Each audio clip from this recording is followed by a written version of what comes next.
1 week before our wedding, my fiancé, Julian Liu, told me he had to marry his first love. Only then, he said, could he marry me. The reason: his ex-girlfriend's mother had just passed away, leaving a dying wish for them to be together. Melanie's mother always wanted to see her settled with a good man, he explained. I'm just fulfilling an old woman's final request. Don't read too much into it. But our company had scheduled the launch of its premier True Love collection jewelry line to coincide with our wedding of the century. He grew impatient. It's just $1 billion project. Is that more important than Melanie's filial piety? If you're that desperate to make $1 billion, go find someone else to marry. His cold words struck me, and in that moment, clarity washed over me. I turned away and dialed my family's number. Brother, I need you to find me a new groom. My brother's voice was laced with disbelief. You're calling off the wedding? No, I said, a bitter laugh escaping my lips. He's marrying someone else, to be with Julian.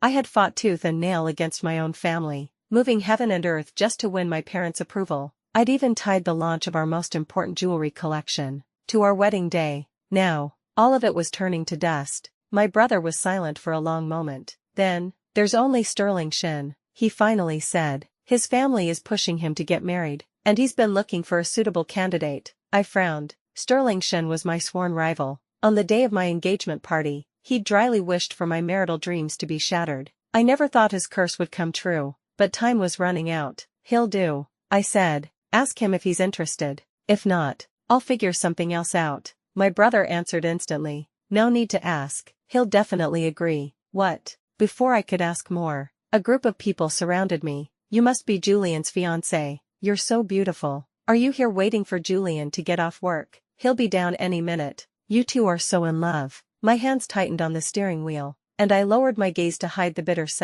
mockery in my eyes. Julian had introduced me to all his friends and colleagues years ago. In their eyes, we were the perfect, enviable couple. None of them knew he was about to marry another woman. After I said my goodbyes, Julian slid into the car and handed me a necklace. This is from Melanie. You embarrassed her at the funeral yesterday. Find some time to apologize. I recognized the necklace instantly. It was a cheap freebie that came with a luxury purchase I'd seen in his online shopping cart 2 days ago. I don't want it, I said flatly. Julian's brow furrowed. What's your problem now? You were the one who stormed into the funeral and announced I wasn't her fiancé, humiliating her in front of everyone. She didn't hold it against you. She even thought to get you a gift. And this is how you react. The man who once protected me was gone, replaced by someone who cherished another. He rolled down the window, letting the wind whip through the car. After a long silence, seeing that I wasn't going to placate him, he sighed. Fine. We're supposed to be trying on your wedding dress today.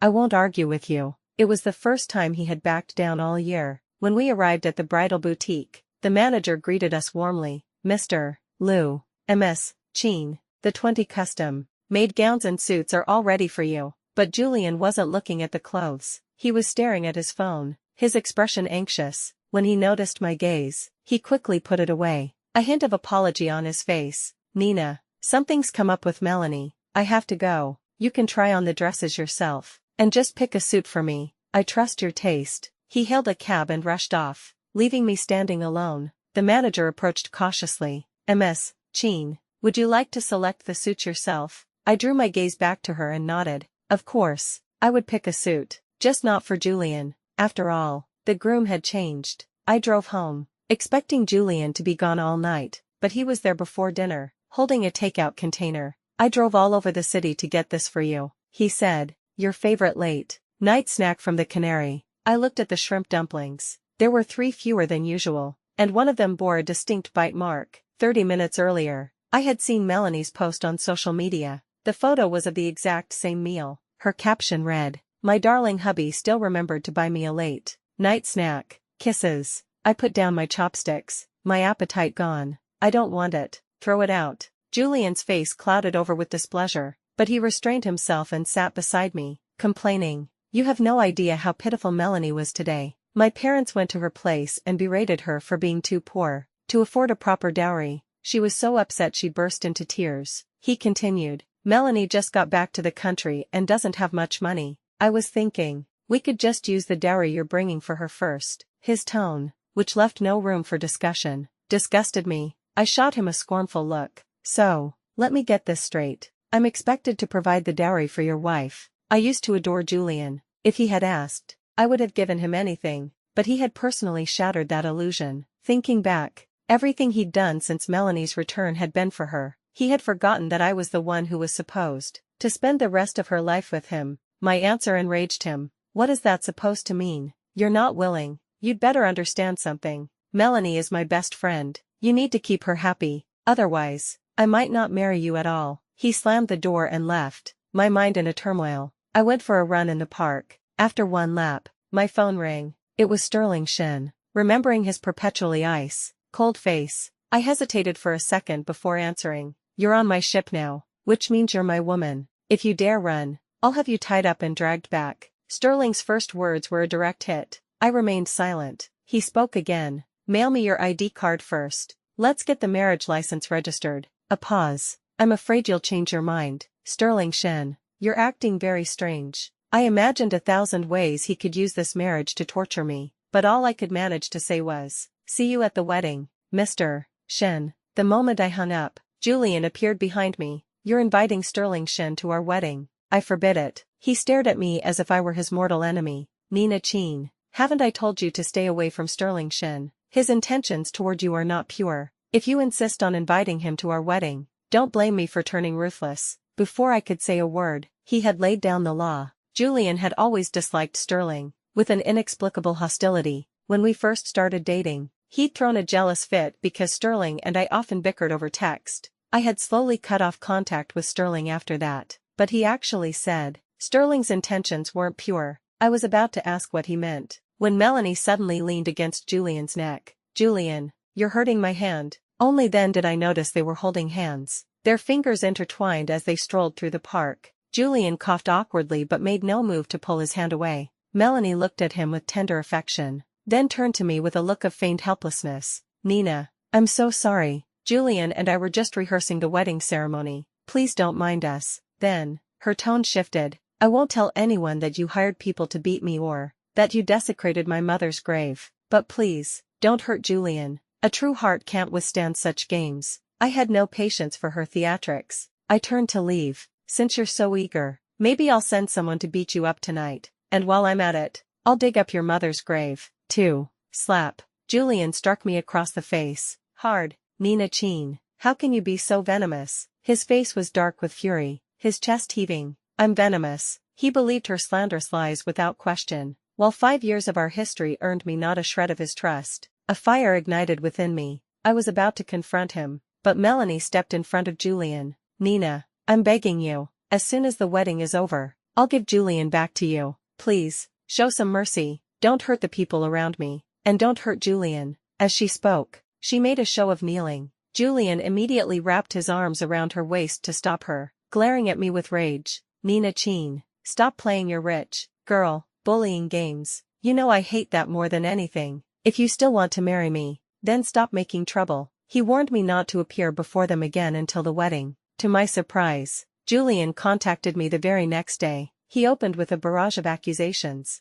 Nina Chin, did you really dig up Aunt Melanie's grave? I never knew you were this kind of person. Confused, I called my assistant and asked her to investigate. The truth she uncovered was staggering. Melanie's mother wasn't dead. No wonder Melanie could be so depraved as to frame me by digging up her own mother's grave. The death was a complete fabrication. I sent Julian a text. Melanie's mother is alive. The proof is in the email I just sent you. Whether he read it or not was no longer my concern. My flight was in 3 days, booked by Sterling himself. When Julian returned home, he found me packing. Half my clothes were in a donation pile, the other half packed in boxes addressed to South City. Why are you packing already? Julian asked, his expression hesitant. Moving, I said evasively. He fell silent for a moment, missing the double meaning. The Chin family headquarters is in South City. We'll be settling there after the wedding, so it's good to pack early. Then, his gaze sharpened. You need to apologize for the incident with Melanie's mother as soon as possible.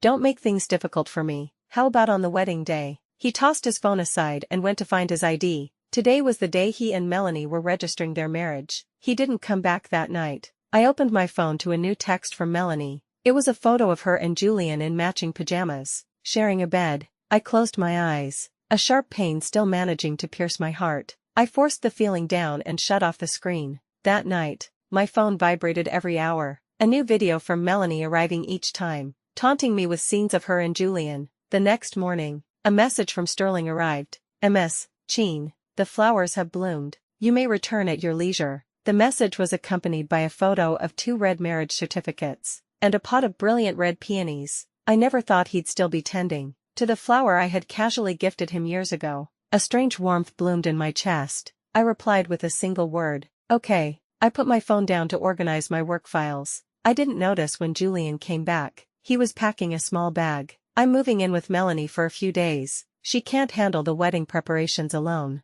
Remember to be at the wedding the day after tomorrow. Don't be late. He rambled on, explaining that he was only going to help and warning me not to cause a scene. Don't worry, I said, my eyes downcast. I won't be there. After last night, the last embers of affection I had for him had finally turned to ash. Seeing my calm demeanor, a wave of nameless panic washed over Julian. He hesitated, but then, the thought of Melanie's cloying sweetness came to mind, and his grip on his phone loosened. Nina loves me so much, he thought. What could possibly go wrong? Reassured, he stopped arguing and disappeared from my sight. Watching his retreating back, I made a phone call. That evening, a helicopter landed in the city square. A man approached me. MS, Cheen, your helicopter has arrived. We will have you in South City in 30 minutes. I nodded and handed him a manila envelope. Deliver this to the wedding venue tomorrow. It's my wedding gift to the bride and groom. The next day, I timed a text to Julian perfectly. Happy wedding day.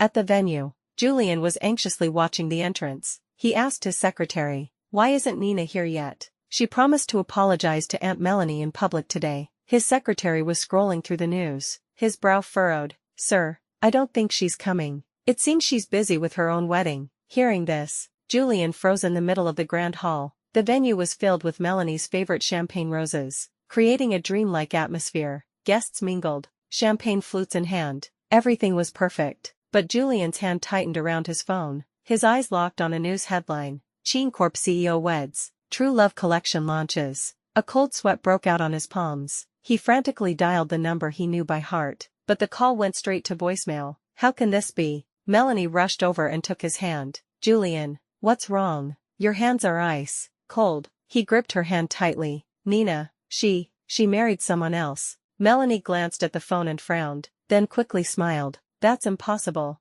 Nina loves you too much. This must be some kind of business stunt. You know these tycoons. They'll do anything for money, even stage a fake wedding. A fake wedding. Julian's panic subsided slightly. Come on, Julian. The ceremony is about to start. Let's go. The MC began the ceremony. Julian forced a smile, exchanged rings with Melanie, and kissed her, just as everything seemed to reach a perfect conclusion. The doors to the hall were thrown open with a resounding crash. A line of men in black suits filed in. Julian instinctively thought it was Nina, coming to cause a scene. A smirk formed on his lips, ready to confront her, but it froze on his face. It wasn't Nina. It was a squad of uniformed police officers. Panic seized him. Officers, we're all law-abiding citizens here. Has there been a mistake? The lead officer ignored him and held up a document. MS, Melanie Lynn. You are being charged with the illegal appropriation of another person's assets, as reported by MS, Nina Cheen. The evidence is conclusive. Please come with us.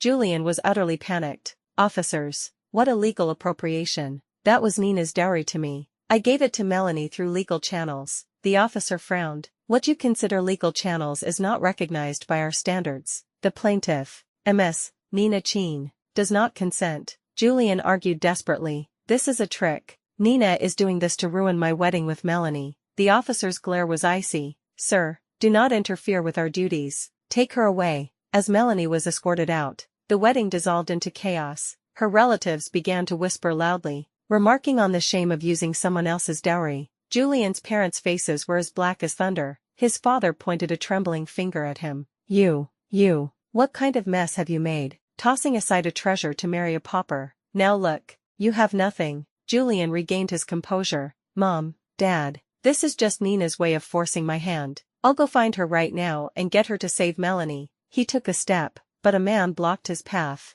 Mr. Liu, this is a wedding gift from MS Cheen. It was a phone, already connected to the large screens in the hall. The screen lit up. and a flood of obscene images and sordid messages filled the screens, invading the eyes of every guest. It was a year's worth of chat logs between Julian and Melanie, and at the end, a video so explicit it made everyone blush. Julian's face went deathly pale. How did she have all this? She knew all along. When he saw the sender's information on the messages, his expression froze completely. Melanie, for the past year, ever since she returned, Melanie had been relentlessly sending Nina screenshots, dropping hint after hint for her to back out gracefully. No wonder that for the past year, Nina had never kissed him. No wonder her attitude towards him had changed so drastically. As the lewd sounds filled the hall, Julian lunged at the screen. Don't look. Stop looking. It's fake. He fumbled to turn it off, but his hands were shaking so badly he couldn't find the button,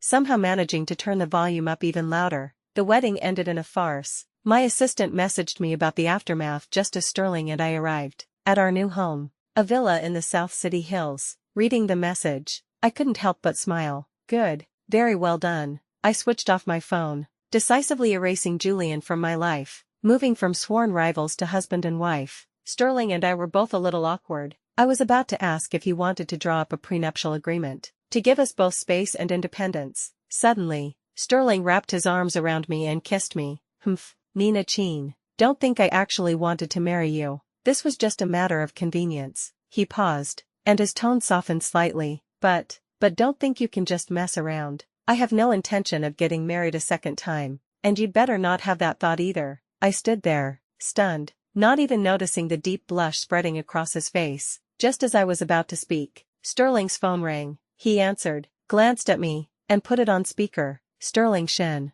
is that you? I need to talk to you. Is it a good time? Before Sterling could reply, I answered for him. No, it's not. I tried to hang up, but Sterling pulled the phone away. Julian's voice, nearly hysterical, came through the line. Nina Cheen, why are you at another man's house at this hour? And Sterling Shen's house, of all people. I let out a cold laugh. That's a ridiculous question. Today is my wedding day. Where else would I be if not with my husband? Julian was incredulous. But wasn't it a fake marriage for the project? I smiled faintly. Who plays at fake marriages these days? Are you a child? Nina Cheen, you'd better divorce him immediately, he threatened. Sterling took the phone, his voice cold. Mr. Liu, please refrain from harassing a married woman. Nina is my wife now and has absolutely nothing to do with you. I suggest you wake up. Julian screamed like a madman. Sterling Shen, you've coveted Nina for years. Now you're shamelessly latching onto her because we had a misunderstanding. Do you think she married you for any reason other than that jewelry project? The only one she loves is me. I snatched the phone and hung up. Don't waste your breath on him. He's insane. An imperceptible blush colored both our faces. Sterling cleared his throat, feigning seriousness. Getting so worked up over an ex-boyfriend, you have no spine. He crossed his arms, but his eyes held a flicker of concern. I retorted, I wonder who was heartbroken and miserable over me. He lunged forward and covered my mouth. In that playful scuffle, it felt like we were back to our old selves again. 3 days later was the post-wedding banquet, which coincided with the Cheen Corporation's anniversary gala. Our families had decided to combine the events, but chaos erupted. Julian had invited reporters to the event, accusing Sterling of being a homewrecker who stole me away. Microphones were immediately shoved in Sterling's face. As the scene descended into mayhem, I stepped in front of him before he could stand. The marriage between the Cheen and Shen families is a legitimate alliance. One party wished to marry, the other wished to be married.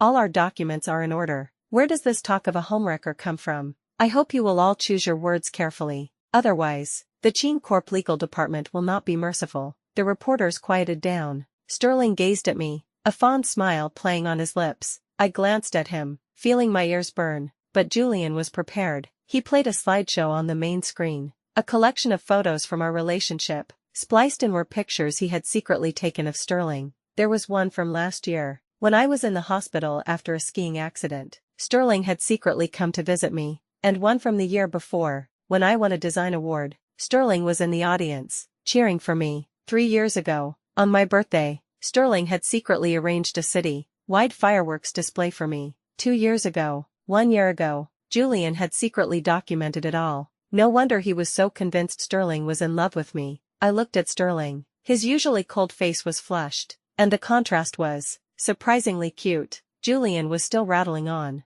listing Sterling's crimes, his voice filled with sincerity. I cut him off. I only want to clarify one point here. Mr. Liu is already married, and he registered his marriage before Sterling and I did. I signaled my assistant to display the proof on the screen. A wave of gasps went through the crowd. This high society drama was more tangled than anyone had imagined, since Julian had long been considered the Qin family's son-in-law. Everyone had assumed my family had looked down on his background and swapped him out at the last minute, but now, with his own marriage certificate exposed, the story became far more interesting. Julian's face darkened. He argued desperately, "Don't listen to her. My marriage to Melanie was forced upon me, to fulfill her mother's dying wish. Nina, you knew all of this. I told you I would divorce her and marry you as soon as it was over. Why are you slandering me like this?" He seemed to expect the reporters to praise his filial piety. Instead, the whispers in the crowd were, "That poor Miss Qin,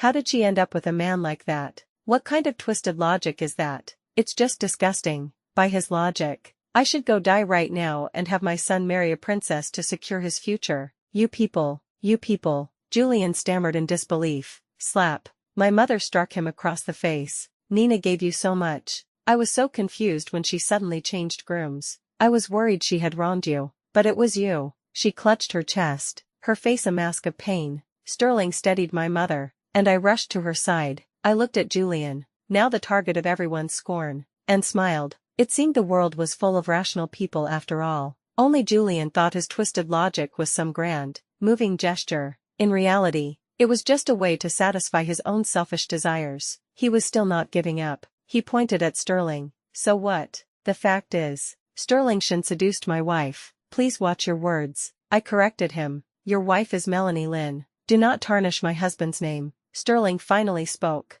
"There is no crime in quietly loving someone from afar, Mr. Liu. My conscience is clear." "He's right," the reporters murmured in agreement. It wasn't a crime to have a crush. It was Julian who had sabotaged himself, pushing away the person who loved him. Seeing the tide of public opinion turn completely against him, Julian became hysterical. He grabbed my arm. "Nina, you know I love you. Melanie and I were a moment of foolishness. If it weren't for her mother, I would never have married her." I pulled my hand away and watched him calmly. Saying nothing, he cried and begged. It was an act of filial piety. Could you really bear to watch a single mother die with regrets? Why are you rich people so cold-hearted? You don't understand the suffering of ordinary people. As he screamed, a figure pushed through the crowd and rushed towards me. A blade flashed. Sterling shoved me aside. With a sickening thud, the knife plunged into Sterling's back, blood instantly soaking his suit. I screamed for a doctor. The assailant, a woman, was already being subdued by security. She was shouting,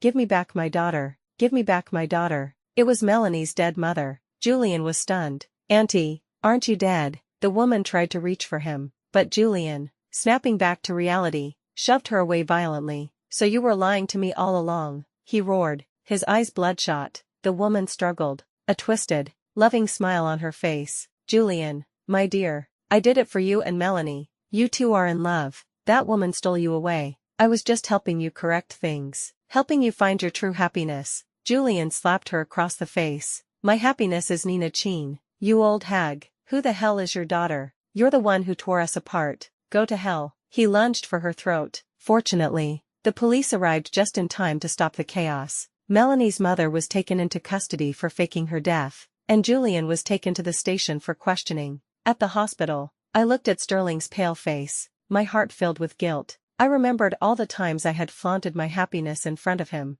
teasing him that his ice-cold demeanor would leave him alone forever. What must he have been thinking back then? "Sterling, I'm so sorry." I brought the pot of red peonies he had so carefully nurtured to his hospital room. Looking at the vibrant flower, I made a solemn vow. For the rest of my life, Nina Qin will have only one husband, Sterling Shen. One morning, I opened my eyes to find Sterling staring at me. "Ms. Qin," he said softly, "I heard everything. For the rest of our lives, please guide me." I smiled. "The pleasure is all mine." With everyone's care, Sterling recovered quickly. My mother insisted on booking us a trip to a private island, a replacement for our honeymoon. I never expected to see Julian there. He cornered me on the beach, apologizing with what seemed like sincere remorse. I thought he had genuinely changed, until he grabbed my hand. "Nina, I love you. Divorce Sterling and be with me, please." I was stunned by his audacity. I scanned him from head to toe. I am already married, Mr. Liu. Please have some self-respect. Just then, Melanie, who had been hiding behind a tree, rushed out and slapped me. You bitch, I'm pregnant, and you're still trying to seduce my husband. She grabbed my arm and shouted to the crowd, everyone, come and see. This homewrecker who seduces other women's husbands doesn't deserve to live. Her eyes held the desperation of someone with nothing left to lose. The woman selling ice cream nearby sighed. Young lady, his wife is pregnant. It's not right for you to be bothering her husband. Others joined in, admonishing me. I looked at Julian. Is this what you call loving me? Letting Melanie publicly frame me as a homewrecker? He averted his eyes, his head bowed in silence. I scoffed. Just as I was about to retaliate, Sterling wrapped an arm around me, pushing Melanie away. He pointed at Julian, his voice dripping with scorn. Everyone, be the judge. This man was originally my wife's fiancé, but he took my wife's dowry to marry his first love, and even registered the marriage. Is that something a human being does? Now that he's broke, he's trying to latch onto my wife again. She wants nothing to do with him, so he resorts to blackmail. Exposed so nakedly, Julian's face went white. The crowd understood immediately. Someone even recognized him from the gala. He's that scumbag, the one who abandoned the Qin heiress for his first love, and then planned to divorce her and remarry the heiress. He should take a look in the mirror and see if he's even worthy. He wants everything. The spineless freeloader. The onlookers, realizing they'd been used, cursed under their breath and dispersed. I let out a long sigh and buried my face in Sterling's neck. My husband, thank goodness for you. Sterling held me tight, letting out a proud huff. It took me long enough to make you my wife, with other men still coveting you. Of course I have to be on guard at all times. I sighed dramatically. With a husband like you, what more could a wife ask for? Seeing us, Julian's anger boiled over. He shoved Melanie hard. This is all your fault. It's all because of you. Melanie's eyes turned red. Julian, give her up. She doesn't love you anymore. We're married. Can't we just try to live a good life together? Julian pushed her away violently. Live a good life with you. In your dreams. You and your mother are nothing but a pair of liars. Poor and pathetic. A person like you isn't fit to touch a single hair on Nina's head. Why should I live my life with you? Melanie froze. No, that's not right. You said I was the best woman in the world. Julian roared, his eyes bloodshot. Are you really that delusional? You believe things said in bed. Melanie looked utterly wounded. Even so, you were willing to bail me out of jail. That means you still love me. Otherwise, you would have just let me rot there. Julian sneered. That's because I wanted you to go after Sterling Shin and help me break them up. I was just playing with you. I never loved you. You should be grateful you look a bit like Nina. Otherwise I wouldn't have even glanced at you. Melanie completely broke down, crouching on the sand and screaming hysterically. Julian's gaze shifted to me. After hearing his confession, I felt nothing but profound disgust and revulsion for him. I took Sterling's hand, and we walked away from the beach. After our honeymoon, we returned to South City. I officially took over my family's company, and Sterling became the head of the Shin Corporation. We stole moments of peace amidst our busy lives, and our days were filled with a quiet joy. One day, while I was at the office, my assistant told me a man was downstairs, insisting on seeing me. I refused, but she said his name was Julian Liu, and that he was here to have me fulfill a promise. I went down to the reception room. Julian was sitting on the sofa. He handed me a love lock. I recognized it instantly. It was the one we had placed on the wishing bridge 3 years ago. He smiled, his face lit by the setting sun. Nina, we made a promise back then, that with this lock, we would one day grant each other a wish. Now, I've thought of my wish. I let out a cold laugh. Are you sure you want to cash it in? He nodded solemnly. Yes, I want you to give me a chance. Even if you won't divorce Sterling Shin, I want to be with you for the rest of our lives. I toyed with the lock, my smile deepening. Then you should be asking Melanie. After all, it's her name you carved into the lock. Julian froze, snatching the lock back to look at it in disbelief. Perhaps he had forgotten. The name he had carved all those years ago wasn't mine. I never told him that on the day he decided to marry Melanie. I had retraced our steps, visiting all the places we had been together. That's when I found the lock. At the time, I had felt only a pathetic, laughable sadness, but it had also solidified my resolve to change the groom. Julian, maybe you don't even know who it is you truly love. At the peak of our relationship, you could still bring yourself to carve your ex-girlfriend's name into a lock. Perhaps, in your heart, only what you can't have is what's best. So when you had me, you longed for Melanie, and now that you've lost me, You're desperately trying to win me back, Julian, I said, looking him straight in the eye. The only person you've ever loved is yourself. I turned and walked away. Behind me, I could hear Julian's unrestrained, gut-wrenching sobs, but the only thing on my mind was what Sterling would be making for dinner tonight. Braised fish, probably. I'd mentioned wanting it a few days ago. Knowing his proud nature, he had probably been secretly practicing how to make it. I never got to eat the fish, however, because I started throwing up. A trip to the hospital confirmed it. I was pregnant. Sterling held me, overjoyed, laughing like a child. The baby was healthy. Sterling and I were holding hands, about to leave, when we ran into some old acquaintances in the hallway. Melanie was on her knees, begging Julian not to make her abort their child, but Julian, his face a mask of cold indifference, signed the abortion agreement. He looked down at her. Unwelcome things should be disposed of early. I don't want this filthy bloodline to remain in the world. Melanie, you should have known this would be the consequence when you told Nina about us. I warned you. I could give you anything, except the position of my wife. This is your punishment. I will never forgive you. I cleared my throat softly. Julian whipped his head around, saw us, and froze. When his eyes fell on the pregnancy report in our hands, his lips twitched, and he managed to utter a few words. Congratulations. His eyes were devoid of all emotion. No sadness, no joy, but they slowly began to turn red. Melanie finally broke down, sobbing uncontrollably. Soon after, her mother arrived. She even slammed her head against the wall, but nothing could stop Julian from forcing Melanie to go through with the abortion. I don't know if Julian ever found peace, but seeing his visceral hatred for Melanie and her mother, I suspect he didn't. As for me, I had already let go. Whatever happened in the past, I now only wanted to live in the present and cherish the person beside me. I wanted to spend every day with Sterling, eagerly awaiting the arrival of our little prince or princess.